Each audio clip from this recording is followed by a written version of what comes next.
Movie की शुरुआत होती है बाल्टिस नाम के एक शहर से और ये एक ऐसा शहर था जो मुमकिन नहीं बल्कि जादुई लगता था, बिल्कुल मेलिफिसेंट की तरह। वैसे गाइस, अगर आपने मेलिफिसेंट मूवी नहीं देखी है तो नीचे डिस्क्रिप्शन में आपको उसका लिंक मिल जाएगा, वहाँ से जाकर आप उसे जरूर से देख ले। आई होप आपको वो मूवी भी इसी की तरह बिल्कुल अच्छी लगेगी। मगर बाल्टिस शहर समय के साथ बदल गया और ये बदलाव बिल्कुल भी अच्छी नहीं थी। यहाँ एक बार बहुत बड़ा युद्ध हुआ और यहाँ के लोगों ने एक दूसरे पर विश्वास करना बंद कर दिया, जिस वजह से बाल्टिस शहर जादुई मैजिकल दिखना बंद हो गया। और फिर उनके ऊपर एक बादल गिरा और वो भी ऐसे जो ना कभी बरसते और ना ही कभी छटते थे। शहर मानो रुक सा गया हो। नेक्स्ट सीन में हम पीटर नाम के एक अनाथ लड़के को देखते हैं जिसे एक फौजी ने पाला था। ये फौजी अपने जीवन की मुश्किलों के बारे में काफी कुछ जानता था, इसीलिए वो पीटर को भी ऐसे जिंदगी के लिए तैयार कर रहा था। वो हर रोज की तरह आज भी पीटर को एक सीख देता है ताकि वो बाजार जाकर कुछ खाना ला सके। वो बाजार जाकर मछलियाँ और ब्रेड खरीदता है, लेकिन तभी उसके हाथों से सिक्का नीचे गिरकर दूर चला जाता है और जब वो उसे पकड़ने जाता है तब उसे सामने एक रेड कलर का छोटा सा टेंट नजर आता है जिस पे लिखा हुआ था सबसे मुश्किल और गहरे सवाल जो किसी भी इंसान के मन में उठ सकता है। उन सब के जवाब दिए जाएंगे सिर्फ एक सिक्के के बदले में। पीटर के मन में भी कई सारे सवाल थे, इसलिए पीटर अपने आप को अंदर जाने से रोक नहीं पाता है। अंदर जाने पर उसे एक लेडी मिलती है जो उसके बारे में पहले से ही बहुत कुछ जानती थी। उसकी बातें सुनकर पीटर को भी उस पर यकीन हो गया था। वो उससे सिक्का लेकर उसकी हाथ देखती है और वो उसे बताती है कि तुम्हारी बहन अभी भी जिंदा है। ये सुनकर तो पीटर एकदम से शॉक्ड हो जाता है। वो उससे कहता है मेरा परिवार एक युद्ध में मारा गया था, लेकिन मुझे एक फौजी ने बचा लिया और उसने मुझे बताया कि मेरी बहन और मेरी माँ दोनों मारे गए, लेकिन मुझे आज भी अपनी बहन की वो स्माइल याद है और मुझे भी लगता है कि वो कहीं न कहीं जिंदा है। वो लेडी पीटर से कहती है तुम मुझसे एक सवाल पूछ सकते हो, लेकिन हाँ तुम सोच समझकर पूछना ताकि तुम्हारी कुछ मदद हो सके। कुछ सोचने के बाद पीटर उसे पूछता है मैं अपनी बहन को कैसे ढूंढ सकता हूँ, जिसपे वो लेडी कहती है कि इसके लिए तुम्हें एक एलिफेंट का पीछा करना होगा। बट उसके जवाब पर पीटर जरा भी खुश नहीं था क्योंकि उस पूरे शहर में कहीं पर भी एलिफेंट नहीं था। जिसके बाद वो लेडी उसकी पूरी बात सुने बगैर ही वहाँ से चली जाती है। वापस घर आने पर पीटर फौजी को सारी बात बताता है, जिसपे वो उसे बहुत डांट लगाता है। वो उसे बताता है कि तुम्हारी माँ और बहन युद्ध में मारे गए थे और मैंने उन्हें अपने आंखों से मरता देखा था, इसीलिए तुम अब इन फालतू के सवालों के जवाब ढूंढना बंद कर दो।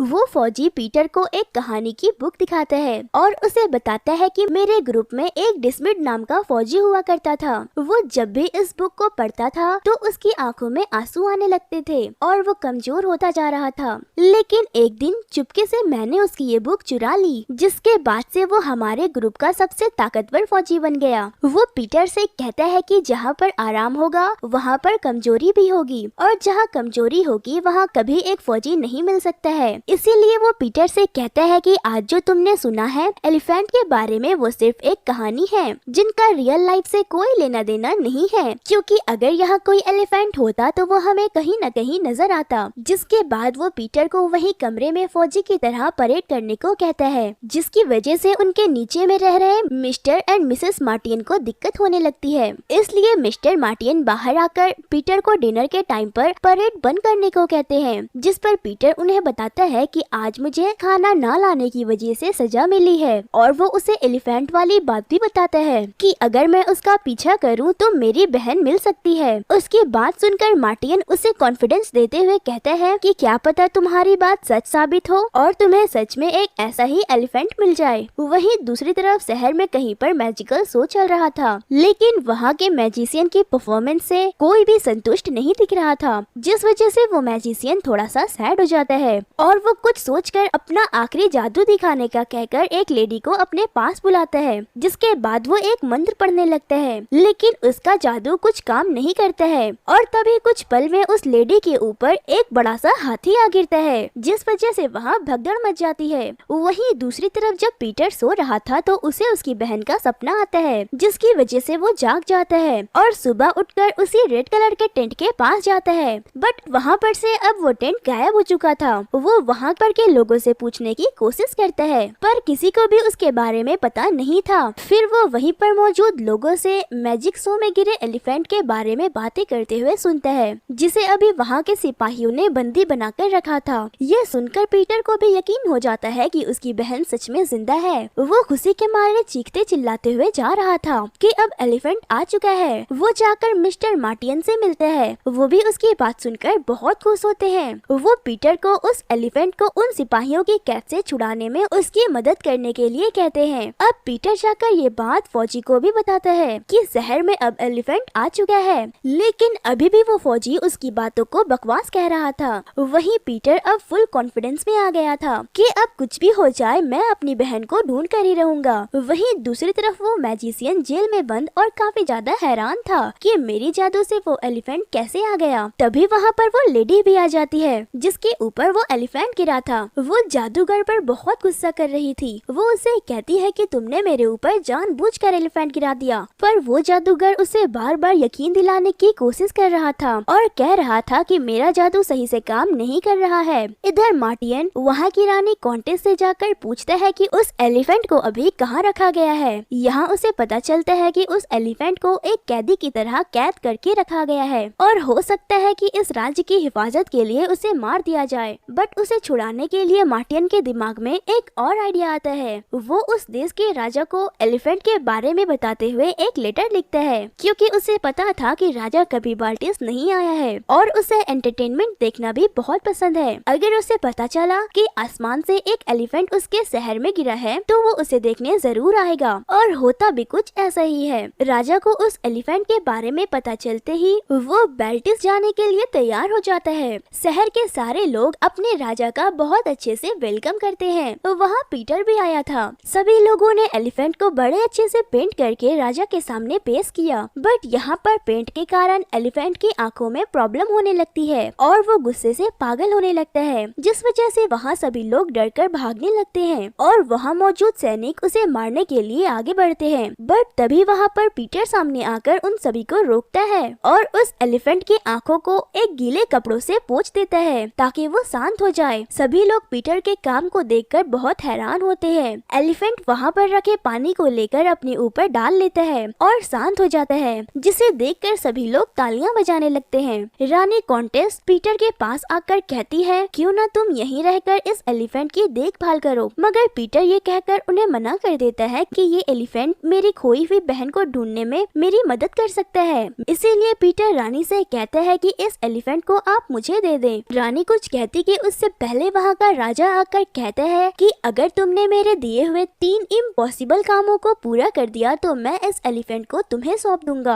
और वो पहले टेस्ट में ही उसे एक बहुत ही मुश्किल लड़ाई दे देता है, जिसे पीटर को वहाँ के सबसे खतरनाक सिपाही से लड़कर उसे हराना था और उसके लिए राजा उसे अपनी तलवार भी दे देता है। जिसके बाद मार्टिन पीटर को अपने घर पर ही तलवार चलाना सिखाता है ताकि वो उस सिपाही से अच्छे से मुकाबला कर सके। नेक्स्ट सीन में हम पीटर की बहन एडिल को देखते हैं, जिसे सपने में एक एलिफेंट दिखाई देता है। वो जाकर ये बात सिस्टर को बताती है। उसकी बात सुनकर वो सिस्टर उसे फिर से सुला देती है। इधर उस एलिफेंट को भी अपने परिवार के सपने आ रहे थे, जिसमें वो देखता है कि वो कैसे अपनी फैमिली से दूर हो रहा था। तभी वहाँ पर पीटर आता है और वो उसे एक मैप दिखाते हुए कहता है कि बताओ ना इनमें से कौन सी जगह है जहाँ पर मुझे मेरी बहन मिलेगी। लेकिन इसका कोई फायदा नहीं होता क्योंकि वो एलिफेंट उसकी बात नहीं समझ पा रहा था। नेक्स्ट डे सभी लोग पीटर की फाइट देखने आते हैं और उसका सामना होने वाला था वहाँ के सबसे खतरनाक सैनिक डिस्मिट से। लेकिन पीटर डिस्मिट का नाम सुनते ही वहाँ से भागने लगता है क्योंकि उसे फौजी की बात याद आ जाती है, जिसमें उसने उसे कहा था कि कैसे उसने डिस्मिट की बुक चुरा ली थी और वो बहुत ही ज्यादा ताकतवर बन गया। वो उससे बचते हुए अपने घर की तरफ भाग रहा था ताकि वो बुक लेकर डिस्मिट को रोक सके।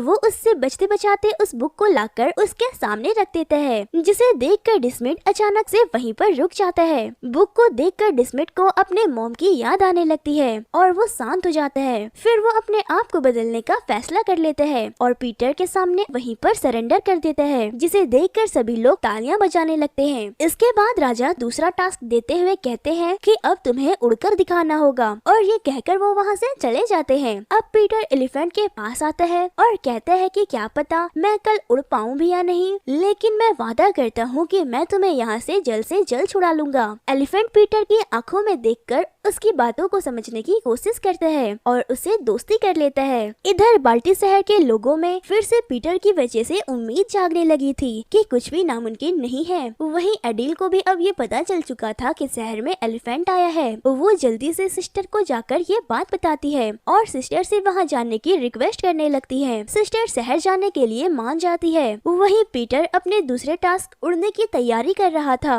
लेकिन फौजी उसे बार बार ऐसा करने के लिए मना कर रहा था क्योंकि इसमें उसकी जान भी जा सकती थी। उसकी बातें सुनकर पीटर को बहुत गुस्सा आ जाता है और वो नाराज होकर मार्टिन के घर चला जाता है। वहाँ पीटर अपनी लाइफ में पहली बार इतना अच्छा खाना खाता है जिससे उसकी आंखें भर आती है। इधर सिस्टर भी अब एडेल को लेकर शहर आ चुकी थी, पर वो वहाँ के लोगों से काफी दूर रह रही थी क्योंकि उन्हें लगता था कि ये दुनिया सिर्फ जालिमों से भरी है। यहाँ फौजी भी पीटर के चले जाने के बाद बहुत दुखी था और उसे याद आ रहा था कि कैसे युद्ध के बीच में एक घर के अंदर उसे पीटर और उसकी बहन एक सिस्टर के साथ मिले थे। उसने पीटर को तो अपने साथ रख लिया, मगर उस सिस्टर ने उसकी बहन को अपने साथ ही रखना चाहा। और जब फौजी वहाँ से कुछ दूर गया तो उस घर में एक जोरदार धमाका हुआ। तो उसने सोचा कि शायद सिस्टर और पीटर की बहन दोनों मारे गए, लेकिन वो जिंदा थे और सिस्टर को लगा कि फौजी और पीटर मारे गए और इसी गलतफहमी की वजह से वो लोग अलग हो गए। अब अगले दिन पीटर को उड़ते हुए देखने के लिए बहुत से लोग एक जगह पर आ जाते हैं। वहीं राजा को जब पता चलता है कि कॉन्टेस का भाई जब से युद्ध में मारा गया है तब से लेकर आज तक कॉन्टेस कभी हंसी ही नहीं है। इधर पीटर बिल्डिंग के ऊपर चढ़कर वहाँ से कूद जाता है और गिरते गिरते उसके बैग से एक पैरासूट निकलता है जिस वजह से वो उड़ने लगते हैं। सभी लोग ये देखकर बहुत ही ज्यादा हैरान हो जाते हैं कि अब ये क्या भला है, क्योंकि उन्होंने कभी भी पैरासूट नहीं देखा था। वहीं खड़ी एडेल भी ये सब कुछ देख रही थी। नीचे आने के बाद सभी लोग पीटर को कंधे पर उठा लेते हैं। अब पीटर ने दूसरा टास्क भी कंप्लीट कर लिया था, तो इसीलिए राजा उसे तीसरा टास्क देते हैं और इस टास्क में पीटर को किसी तरह से कॉन्टेस को हंसाना था, बट ये काम बहुत मुश्किल था। इधर एडेल एलिफेंट से मिलकर उससे पूछती है कि तुम मेरे सपने में क्यों आए थे, और वहीं वो पहली बार पीटर से भी मिलती है, बट उसे जरा भी अंदाजा नहीं था कि यही उसका खोया हुआ भाई है। तभी सिस्टर आकर एडेल को वहाँ से ले जाती है। अब अगला दिन वो था जब पीटर कॉन्टेस को हंसाने वाला था, जहाँ पीटर कॉन्टेस को हंसाने के लिए एक जोक सुनाता है जिसे सुनकर तो राजा तक को हंसी नहीं आती, बट कॉन्टेस जानबूझकर हंसने का नाटक करती है ताकि पीटर जीत जाए, मगर राजा उसे सही नहीं मानता है और पीटर की हार घोषित कर देता है। पर पीटर उससे रिक्वेस्ट करने लगता है कि आप एलिफेंट को छोड़ दे